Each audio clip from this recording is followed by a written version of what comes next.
കഴിഞ്ഞൊരു 10-20 വർഷമായിട്ട് നമ്മൾ പട്ടാമ്പിക്കാർക്ക് മാത്രം അവൈലബിൾ ആയിട്ടുള്ള ഒരു ഐറ്റം ഉണ്ട് കേട്ടോ. പട്ടാമ്പിയിലെ ബേക്കറികളിലും ചായക്കടകളിലും ഹോട്ടലുകളിലും ഒക്കെ കാണുന്ന നമ്മൾ ഇടയ്ക്കിടയ്ക്ക് മേടിച്ച് കഴിക്കുന്ന നമ്മളെ സ്വന്തം ഉണ്ണിയപ്പം.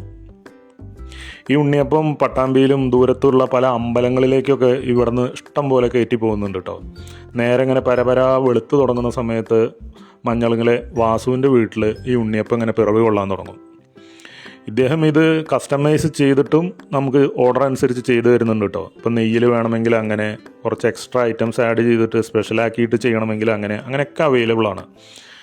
അപ്പോൾ ഒരു മഞ്ഞ നിറത്തിൽ തുടങ്ങി സ്വർണ്ണ നിറത്തിലായി വരുന്ന ഉണ്ണിയപ്പം അതിൻ്റെ എല്ലാ പ്രിപ്പറേഷനും കഴിഞ്ഞതിന് ശേഷം ചൂടാറാൻ വേണ്ടിയിട്ട് മാറ്റി വയ്ക്കും.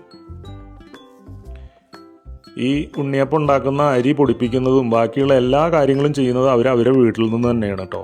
അതുകൊണ്ട് തന്നെ വളരെ നീറ്റായിട്ടാണ് ഇത് പ്രിപ്പയർ ചെയ്യുന്നത്. ഇതിങ്ങനെ ചൂടാറിയതിന് ശേഷം ഓരോരോ പാക്കറ്റിലാക്കി ഓരോ കസ്റ്റമേഴ്സിൻ്റെ ആവശ്യാനുസരണം അത് പാക്ക് ചെയ്തുകൊണ്ട് ഉണ്ണിയപ്പത്തിൻ്റെ പാക്കറ്റുകൾ നമ്മളുടെ രുചിമുകുളങ്ങളെ തേടി നഗരത്തിലേക്ക് ഇറങ്ങും.